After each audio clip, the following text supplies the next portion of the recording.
Hello everyone, this is Stan. This is another video for the mostly printed CNC machine, and it could also apply to other CNC machines as well, so not just that one. What I would like to talk to you about today is this. This, for anyone not familiar with it, is called a diamond tip drag bit. These are used to etch or engrave into many types of materials such as aluminum, steel, copper, glass, stone, and plastic.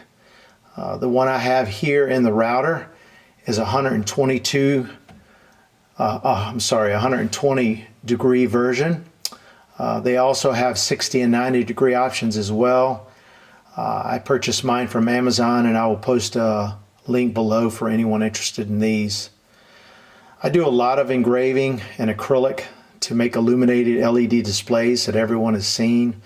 Over time, I've wasted a lot of plastic, V-bits, engraving in acrylic.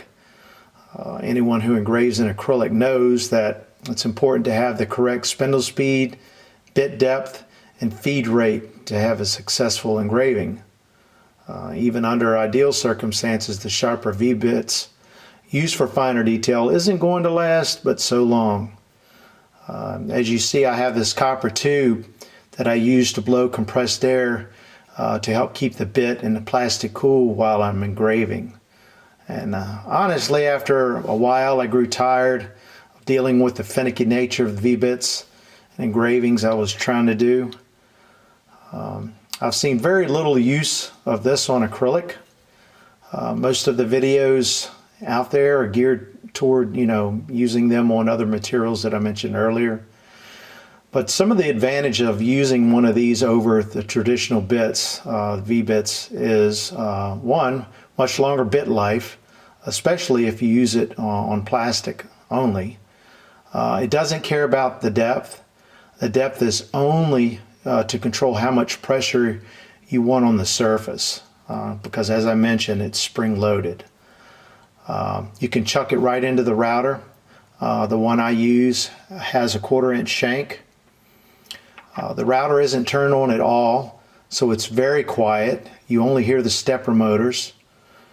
It is only used to hold the bit, really.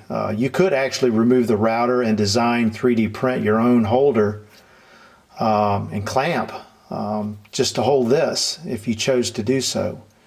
And removing the extra mass and weight of all of this from the gantry will actually, help the improve performance and accuracy of the machine as well.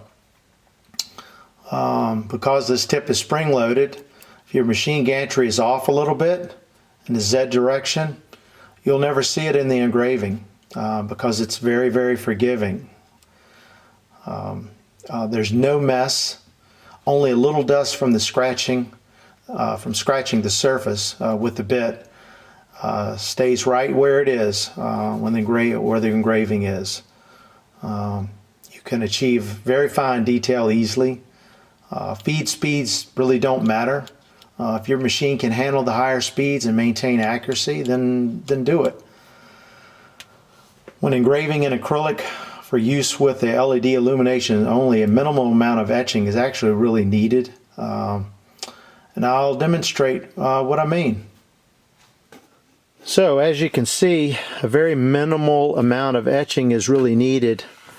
And I can even demonstrate that by scratching the acrylic here with this nail. And as you can see, only a minimal amount of material needs to be removed or etched for you to be able to see that line, for it to illuminate.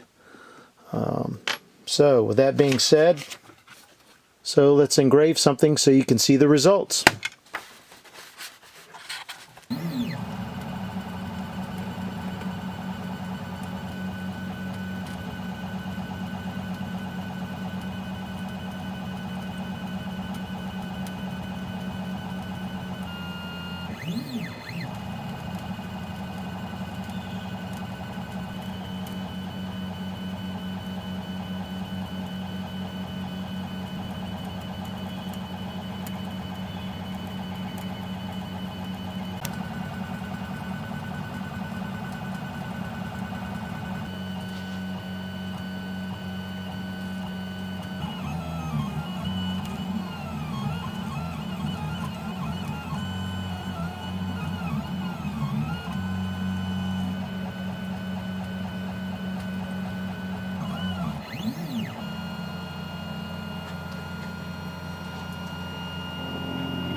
Okay, here is the finished engraving of Yoda.